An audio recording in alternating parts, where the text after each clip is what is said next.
Bom dia, boa tarde, boa noite. Aqui quem fala é a Rebeca Carolina. E está começando mais um episódio do podcast do Teatro da Neura. Neste episódio, estamos novamente com o fundador do coletivo, Antônio Nicodemo, para conversar um pouco sobre como funciona o marketing de um coletivo como o Teatro da Neura. Então já pegue o seu lanchinho e vamos começar. Primeira pergunta. Qual é o foco do Teatro da Neura em questão de público? Público para a arte no geral, né, e especificamente para o teatro, sempre foi uma luta, assim, sempre foi difícil, né?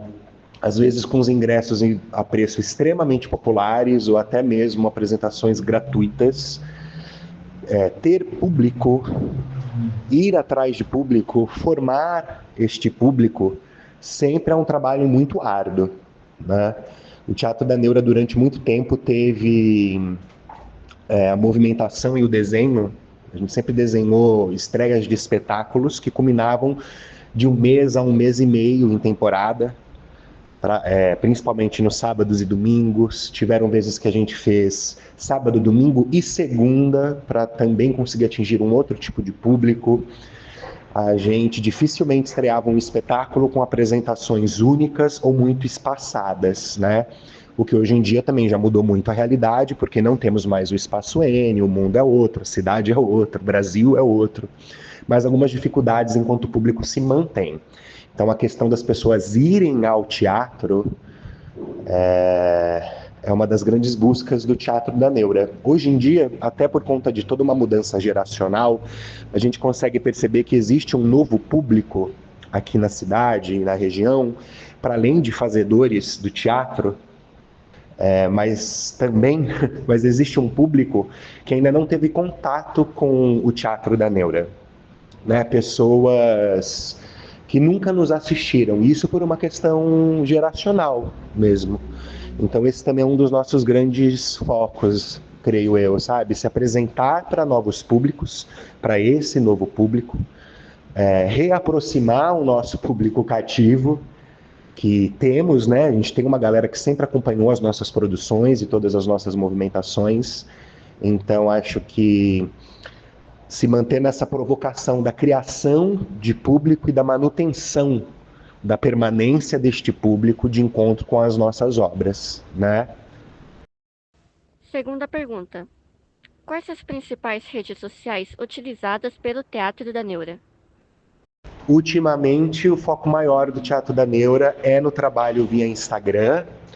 A gente ainda passeia pelo Facebook, mas numa energia muito diferente do que antigamente. No Instagram hoje é o nosso maior foco e a gente está estudando formas também de começar a dividir esse conteúdo com mais presença no TikTok.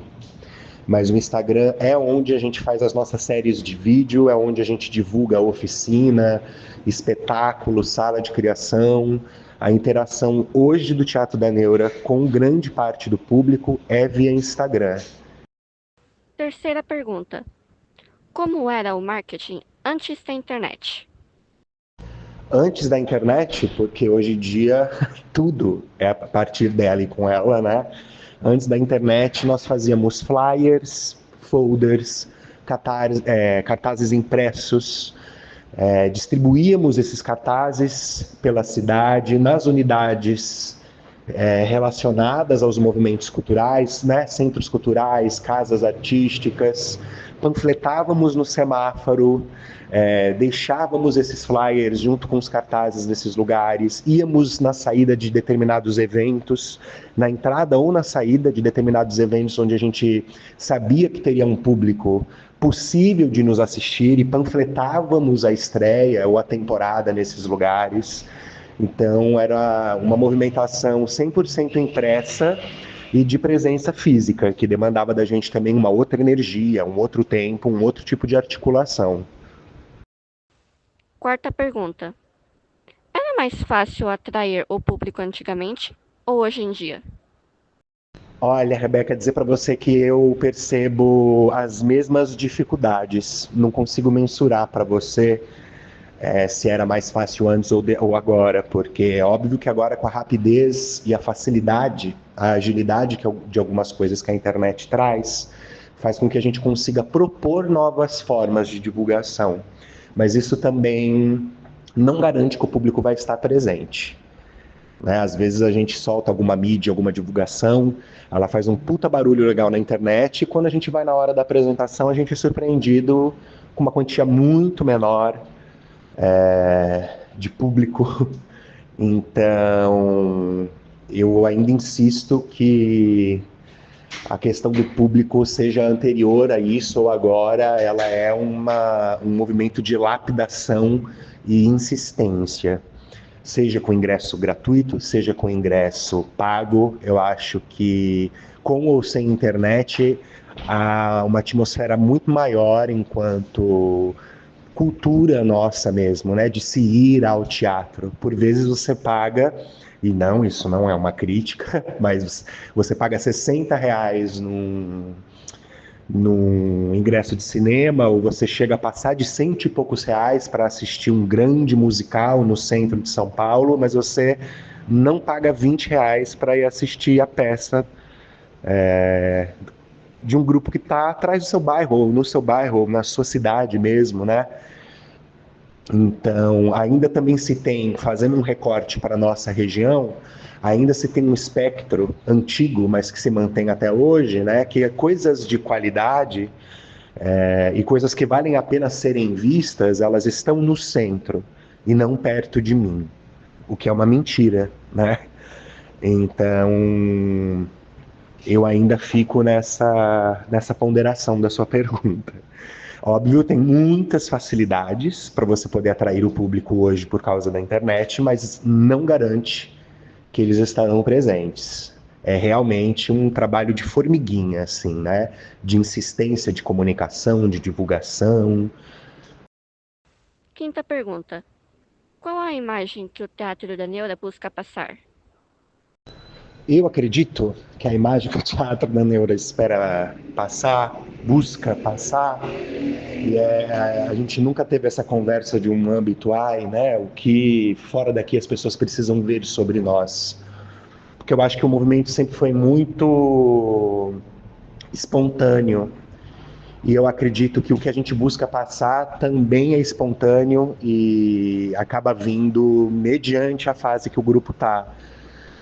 Uma coisa que sempre fez parte da gente, que eu acho que isso é visto pela honestidade que a gente desenha esse trabalho, é que nós somos um grupo de teatro de pesquisa, onde se mantém estudando, produzindo, discutindo, mas além disso tudo, porque um grupo de teatro nunca é só uma peça ou um processo artístico, né?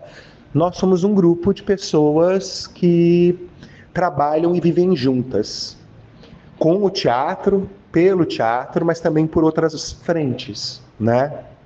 Fazer parte de um grupo de teatro é diferente de fazer parte de um teatro de grupo.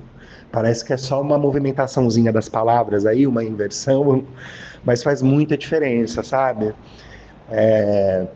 Então acho que a nossa força maior e o que a gente acaba passando, não com a necessidade de buscar passar, né? O que as pessoas precisam ver e imaginar sobre nós, é que nós somos um grupo que se mantém fazendo arte apesar de tudo. E esse apesar de tudo apesar do sistema, apesar do Estado, apesar do sucateamento, né, dos acessos e dos editais, apesar de a vida estar o tempo todo comprimindo a gente para que a gente vá para um outro movimento, porque se manter fazendo teatro e vivendo dele são outros 500, né? Exige da gente, para além de abdicação, mas muita determinação e paciência, porque o caminho não é um caminho florido, né? A gente colhe as flores, mas não é um caminho florido. Então, a gente busca passar de forma muito espontânea que, apesar de tudo, nós nos manteremos fazendo teatro. Sexta pergunta. Sempre dizem no marketing que para se destacar é preciso ter um diferencial. O que destaca o Teatro da Neura dos demais coletivos de teatro?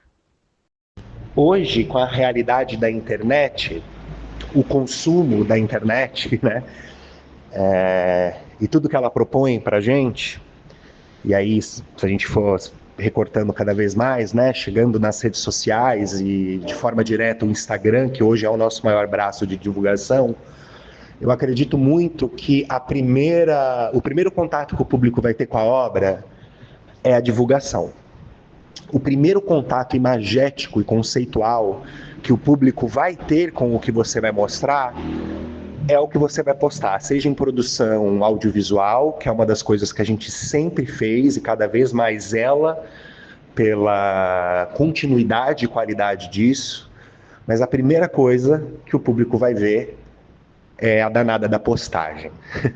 Então eu acredito que o nosso grande diferencial hoje foi uma coisa que a gente sempre fez e no início de forma amadora, mas honesta, e aos poucos a gente foi se profissionalizando, que é ter um conceito de visualidade que já dialogue diretamente com a proposta do que a gente está produzindo e entregando para o público desde o primeiro momento da divulgação. É dessa forma com que a gente já vai chamar a atenção, já pode cativar e já pode minimamente,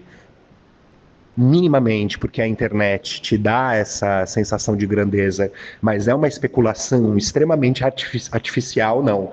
É uma especulação superficial, né? Você vai precisar ir de qualquer forma, você está vendo uma fração ali. É essa imagem, é essa identidade visual que você vai entregar para o público. O primeiro contato que o público tem com a sua obra é a identidade visual que você vai servir nas redes sociais. Então, cada vez mais a gente zela pela qualidade, tanto imagética quanto de diálogo com isso, né? Para que o público acesse essa parcela, mesmo que superficial, do que você pretende passar quando eles forem assistir a obra. E esse é o nosso diferencial hoje. Sétima pergunta. Todos os membros do coletivo participam do marketing ou há uma equipe para isso?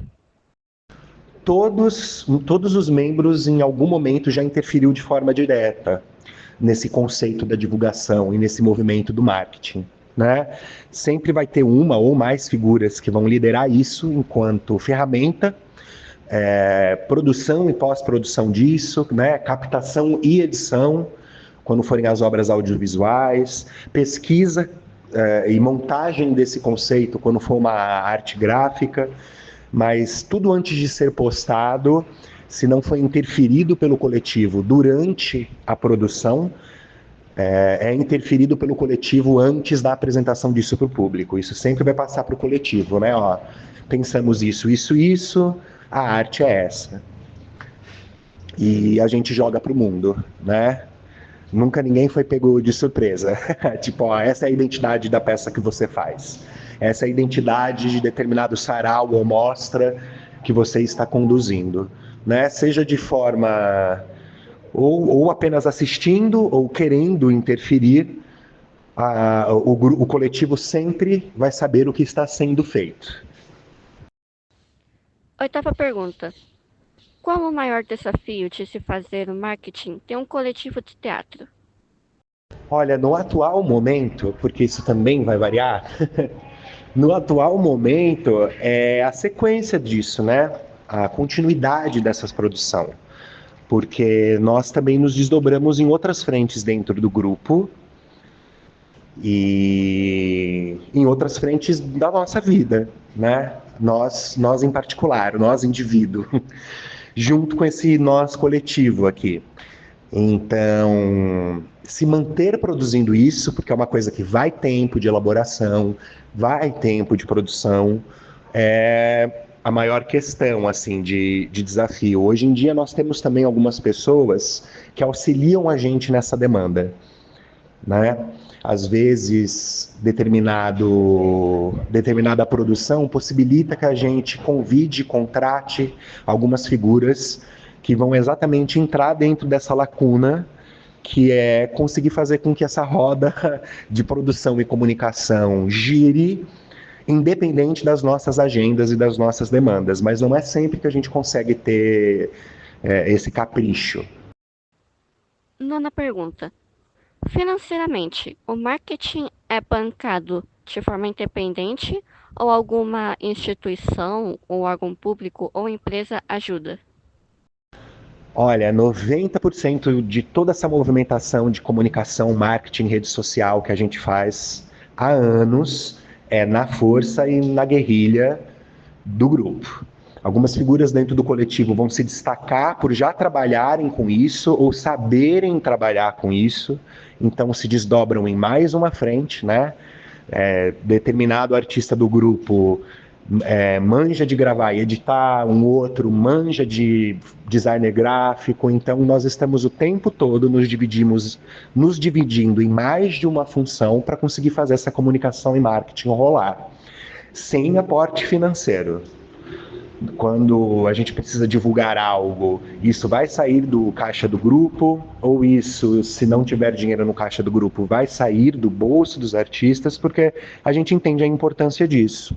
E por vezes, esse dinheiro pode estar previsto em determinado edital, que a gente foi contemplado, e aí a gente tem mais fôlego para pensar algo com mais qualidade, conseguir patrocinar isso, conseguir pagar para que alguém pense em algo com mais qualidade, porque hoje em dia a gente está bem calibrado porque a gente foi se virando e aprendendo a fazer, né? Então, muitos de nós hoje sabem cuidar e pensar rede social, mas em algum momento pode barrar em determinada limitação nossa, seja de tempo, seja de ferramenta. Então, se isso já está orçado num edital, a gente consegue qualificar isso, né? Chamar alguém para auxiliar, pagar para que isso seja feito de uma forma diferente, que atinja mais pessoas, para patrocinar postagens para que chegue em outros públicos. Mas isso acontece raramente. Quando isso não está orçado num edital, a gente se mantém fazendo mesmo sem R$1 nenhum, porque a gente compreende a necessidade e importância disso. E última pergunta. Como vocês percebem o retorno do marketing produzido pelo Teatro da Neura? Por vezes a gente percebe o retorno desse estilo de comunicação, dessa movimentação em rede social. Por vezes a gente vai compreender isso em públicos novos, rostos novos que aparecem para assistir a gente, pessoas que a gente nunca viu que começam a interagir com a gente na rede social e realmente vão assistir a peça ou procuram saber do Teatro da Neura para além do espetáculo teatral, o que é muito interessante, que eu volto a frisar, né? Um teatro de grupo não é só uma produção teatral, é muito maior a coisa toda. Então, a gente vê de diversas formas, assim, nem sempre quantitativas enquanto público. Nossa, bombou, nossa, veio muita gente porque viu na internet. Às vezes isso vai acontecer, né? É sorte também, né? Você vai lá, patrocina, talvez as pessoas venham, talvez as pessoas não venham. Fomentar público é um buraco muito mais embaixo, ainda mais estando aqui no extremo leste de São Paulo. Uma outra devolutiva comum é que as pessoas percebem a gente de forma ativa e artística no Instagram. O Instagram dialoga minimamente com as propostas do grupo. As propostas artísticas, as propostas políticas, né? A internet, a rede social, esse marketing funciona realmente como uma extensão do grupo, para além do grupo em cena. E isso é muito bacana, você perceber que você consegue atingir o público que está ali nas redes sociais para que eles se sintam instigados em conhecer o trabalho, né? Recentemente, graças à questão do ponto de cultura, que o Neura e o Instituto N agora são ponto de cultura, a gente percebeu uma adesão extremamente rápida, uma procura e adesão extremamente rápida sobre a nossa oficina. A oficina era uma característica muito forte do grupo, foi durante anos muito forte por conta do Espaço N de Arte e Cultura, que foi a nossa casa no passado, e nós estávamos um tempo sem abrir essa oficina, né? E assim que a gente divulgou, em pouquíssimas horas, as vagas todas já foram completadas e abriu-se uma lista de espera, porque as pessoas estavam realmente interessadas em fazer uma oficina de teatro para iniciantes do Neura. Isso é muito legal, e aí a gente percebe que o tipo de divulgação e a movimentação que a gente, não que a gente fez somente para a oficina, mas que a gente vinha fazendo até chegar o dia de divulgação das vagas, foi extremamente eficiente, chegou no nosso público, sabe? Comunicou, foi compreensível, foi de uma concepção democrática de mensagem, sabe? Então, foi bem prazeroso ver, né, que a internet auxiliou a divulgar essa força que o grupo já tinha enquanto histórico por conta das oficinas. E por hoje ficamos por aqui, pessoal. Se inscrevam no canal para o próximo episódio. Até mais!